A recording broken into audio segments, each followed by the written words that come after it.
హీరోగా ఇటీవలే వచ్చిన వీరభద్రుడు సినిమాను అన్నపూర్ణ స్టూడియోస్ సక్సెస్ఫుల్ గా డిస్ట్రిబ్యూట్ చేసింది.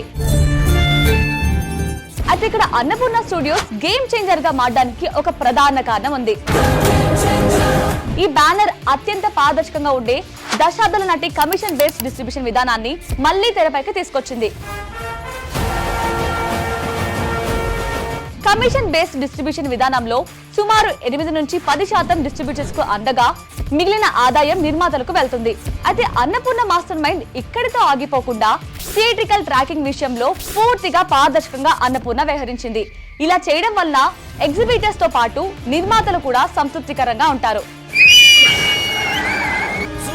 ఇలా ప్రతి షో ట్రాకింగ్ రిపోర్ట్ నిర్మాతలకు అందేలా చేసి అన్నపూర్ణ స్టూడియోస్ డిస్ట్రిబ్యూషన్ రంగంలో కొత్త పరిమాణాన్ని సెట్ చేసింది.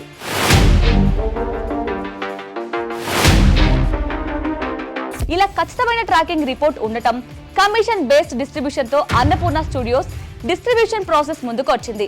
ఇక మంజుమల్ బాయ్స్ దర్శకుడు చిదంబరం తెరకెక్కిస్తున్న బాలన్ చిత్రాన్ని కూడా తెలుగు ప్రేక్షకుల ముందుకు తీసుకురానుంది అన్నపూర్ణ స్టూడియోస్. దీనికి తోడు అన్నపూర్ణ స్టూడియోస్ సొంత నిర్మాణంలోనూ ఈ ఏడాది దాదాపు 6 సినిమాలు విడుదలకు సిద్ధమవుతున్నాయి. ఇక ఇప్పుడున్న పరిస్థితుల్లో బయట నిర్మాతలు కూడా అన్నపూర్ణ డిస్ట్రిబ్యూషన్ కోరుకునే అవకాశాలు ఎక్కువగా కనిపిస్తున్నాయి.